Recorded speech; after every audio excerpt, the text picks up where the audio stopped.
Well, good afternoon. My name is JBoy1878 and welcome to the first broadcast that I've ever done. Today I'm going to look at the yesterday's coronation of King Charles III. I can only speak for myself, no one else. I am a royalist, so I was extremely excited for the whole day and it looked like it went off pretty well. Yes, there were some protests and in a democratic society that's allowed, but at the end of the day, you can say he's not your king, but he is your king because he is the king of the United Kingdom and the Commonwealth and whatever. So, firstly, about myself, I'm just trying this out, seeing how it goes, and hopefully, some people may watch, some people, and we'll see where it goes from there. I can only be myself. I can't lie and whatever. So let's start off with the first story that I want to look at today.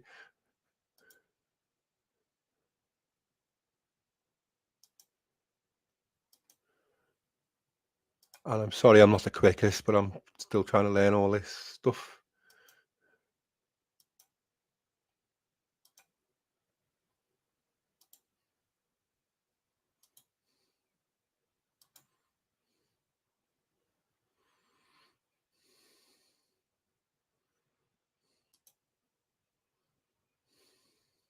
So first of all, we're going to look at the coronation of King Charles was watched by a peak television audience of over 20 million Britons on Saturday, according to the official figures that were let out last night. This makes Saturday's event the most watched TV broadcast of the year by some way. Well, it was watched in my household anyway, and my family. Uh, but the audience is substantially smaller than the 29 Britons who watched the September's funeral of Queen Elizabeth II. They've always got to put in a bit of negativity, haven't they? It's like just leave it at the first line. The viewing figures of for the coronation at Westminster Abbey may have been boosted by the poor weather in parts of the UK, which forced people to stay inside and meant outdoor viewing parties were largely empty due to rain.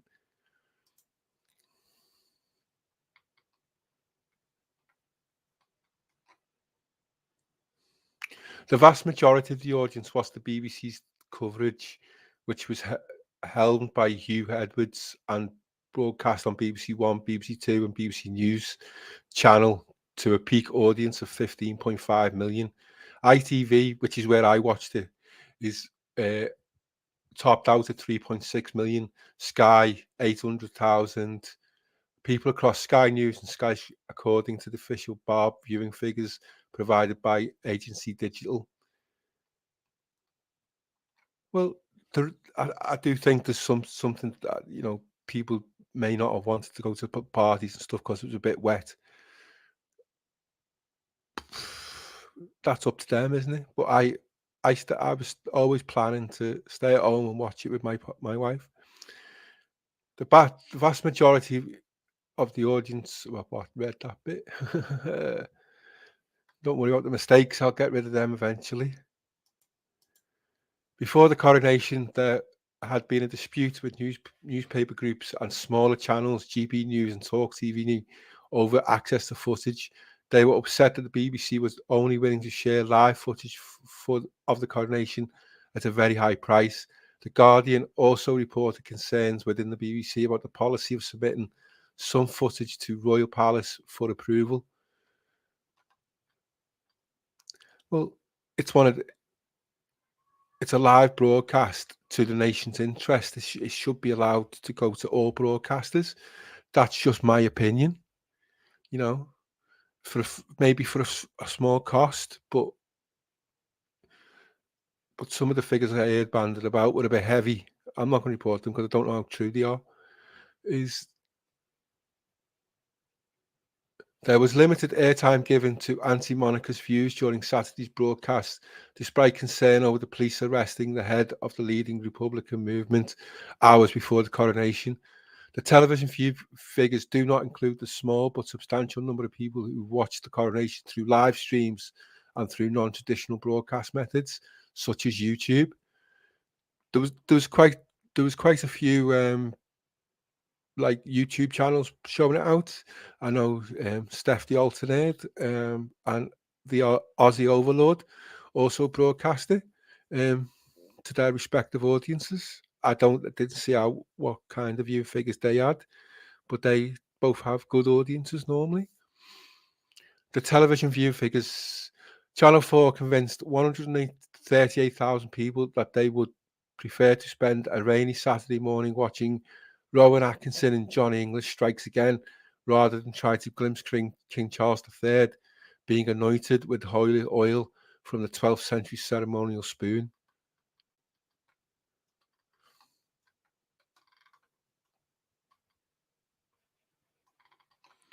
Well, it's what when you live in a democratic society, you have all these different broadcasters and where you can watch things now. Obviously, the mainstream channels are not going to have everything their own way anymore. YouTube, in many ways, is overtaking in many different areas the viewing figures for many shows.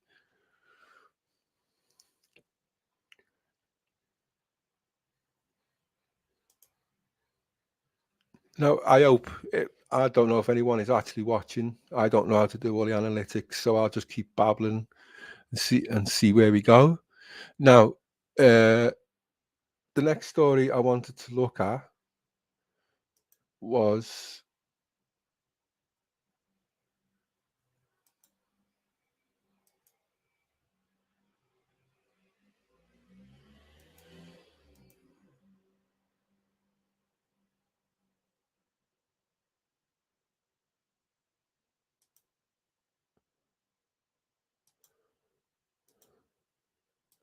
a little bit of a tongue-in-cheek about Prince Louis.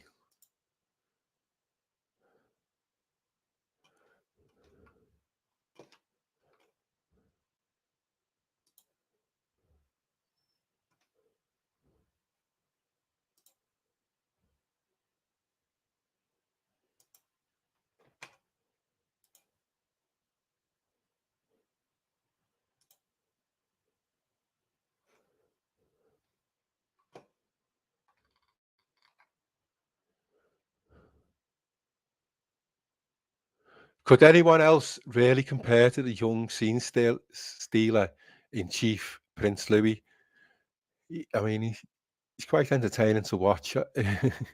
He's typical kid, little kid. The youngest member of the congregation at the coronation was naturally almost the most lively, fidgeting, yawning in his seat, thumping the Buckingham Palace balcony with his both fists and waving at the crowds with gusto. But I mean, he's 5 years of age. These things have got to be pretty boring for him. But the 5-year-old prince did his family proud as he stepped once again into the global spotlight, impeccably turned out. He belted out every word of the national anthem and showed his remarkable poise under pressure for one so young. I mean, it is. I don't think when I was 5 years old, and I don't know many of you would think that you could keep still for that long, because I know I couldn't.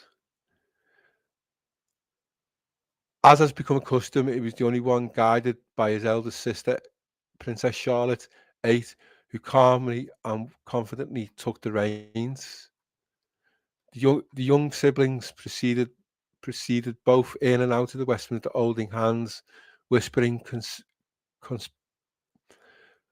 during the service, and stood shoulder to shoulder on the balcony. Prince George IX also played his role with aplomb, putting not a foot wrong as he carried his grandfather's velvet robes alongside his fellow pages of honour. The future king displayed a solemn sense of awareness about the magnitude of the occasion. Some standing nervously to attention, he clutched the corner of his grandfather's robe in a white gloved hand and moved perfectly in time as the royal party proceeded into the abbey.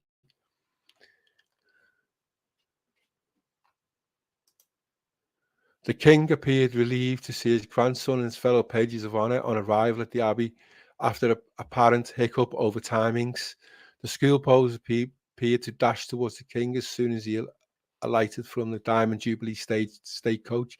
It's an amazing coach, that thing, all the gold and all that. Mate, this is what we do, but well in Britain. We do a lot of things wrong, but we know how to do pomp and ceremony. Expressed concern to Crown Equity that the timings was all out. There was a touching moment between the monarch and his grandson as George carefully picked up the robe to accompany him inside. Inside the abbey, the prince belted out the hymns and was immediately on hand to help with the heavy robes as the king moved between his various chairs during the service. I mean, Prince Charles, or King Charles now, I should say, is, he's must be the longest serving apprentice in history because he is the eldest king to be crowned in British history. So we'll see. Hopefully, we'll get a good 20 years out of him before Prince William takes over. Um, but the survey that came out, it's now 70% behind the monarchy and 30%.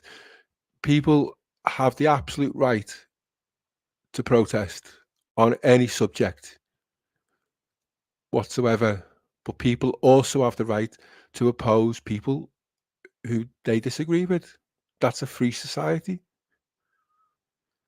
You can protest, but I can protest against what you're protesting for, in my opinion.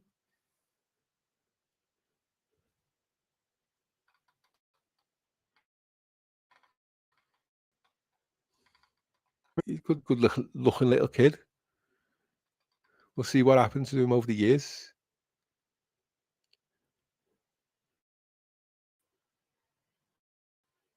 He amazed surroundings of Westminster Abbey, pointing out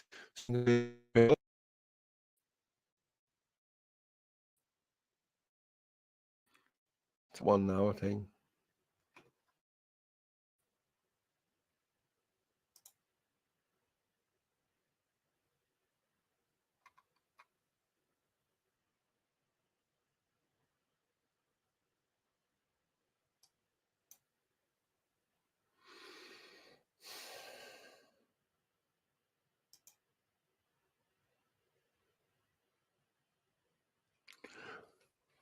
Well, they were just two little stories that I thought were very interesting. Now, going forward, obviously, I'm going to have to look at doing more live streams and the direction of the channel. I've just been trying different things, different things that interest me. I like to watch the trials in America because obviously they have a lot more freedom than we do in in watching the justice system.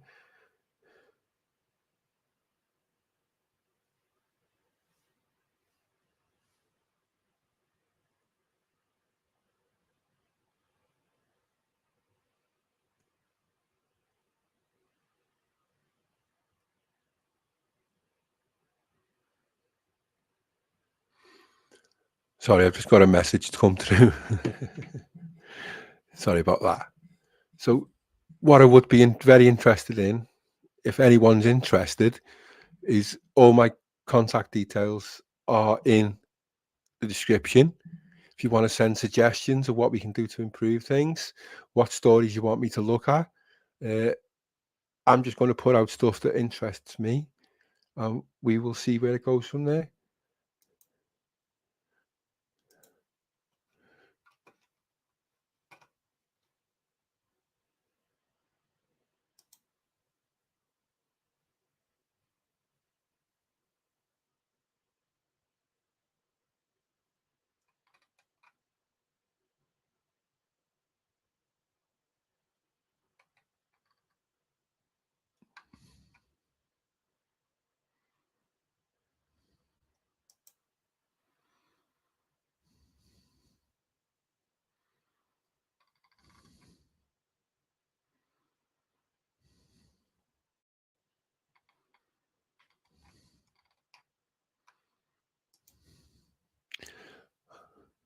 Sorry, I'm just having I had another story to look at,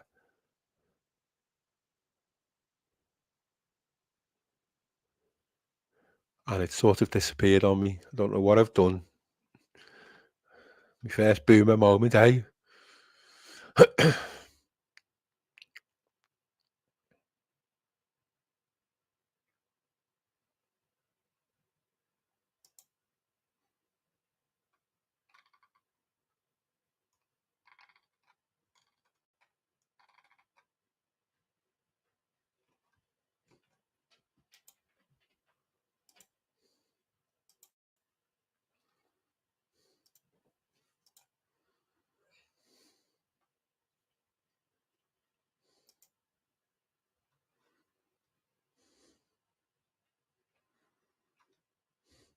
And there's the Princess of Wales.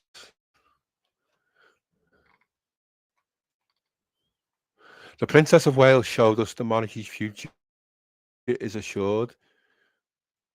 Just two days earlier, she was cradling in a dog and duck and taking a trip on the tube. She may not have been the one being crowned at Westminster Abbey on Saturday, but as she dazzled the crowds in a stunning ivory Alexander McQueen gown, the Princess of Wales once again proved herself to be the queen of the royal style. It intri- she looked amazing, but she always looks amazing. She's a beautiful woman, if you're allowed to say that these days. She, her intricate silk crepe dress featured silver bullion and threadwork embroidery in the shape of patriotic roses, thistles, daffodils, and shamrocks. Naturally invited comparison to her wedding day in 2011 when she wore the same designer at the same venue. But it was Jess Colette Alexander McQueen's headpieces that really set the mother of three apart from the rest of the congregation. Made with silver bullion, crystal and silver threadwork in a diamond encrusted embroidery, the beautiful piece part of the head was part headpiece, part floral garland. I mean, it looks amazing. Don't know how much it cost, but it looked absolutely amazing and really suitable for the day. Again, I'm biased because I am a royalist and I like the history and everything else. The royal family is. I thought it was a fantastic day.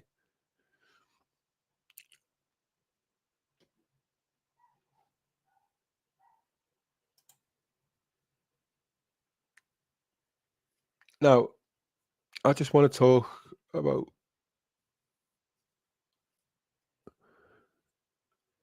well, in my opinion, and it can only be my opinion, I can't speak for other people, is I thought it was a fantastic day, a fantastic service. And if you've listened to any of my videos, I read the words of what they wanted, what they asked us to say, our commitment to the king. I'm quite happy, pledge allegiance in whatever state or form to the royal family.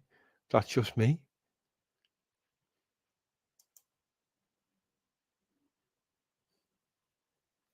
Anyway, 20 minutes in, and I hope people will come back to me and give me a chance. Uh, as you can tell, I'm not perfect with all the buttons and the stuff. Um, I hope you've enjoyed this little 20-minute live stream at my first attempt. Uh, if you can do me a favor, as it says on the screen, welcome, and folks, like and subscribe. Please like and subscribe and help me see where I can take this, or make any comments. My contact email is in the description of the channel, and let me know what you think. Thank you very much. Uh, I'm going to leave it there because I've got something's just come up. But thank you very much. If anyone ever listens to this, take care and good night.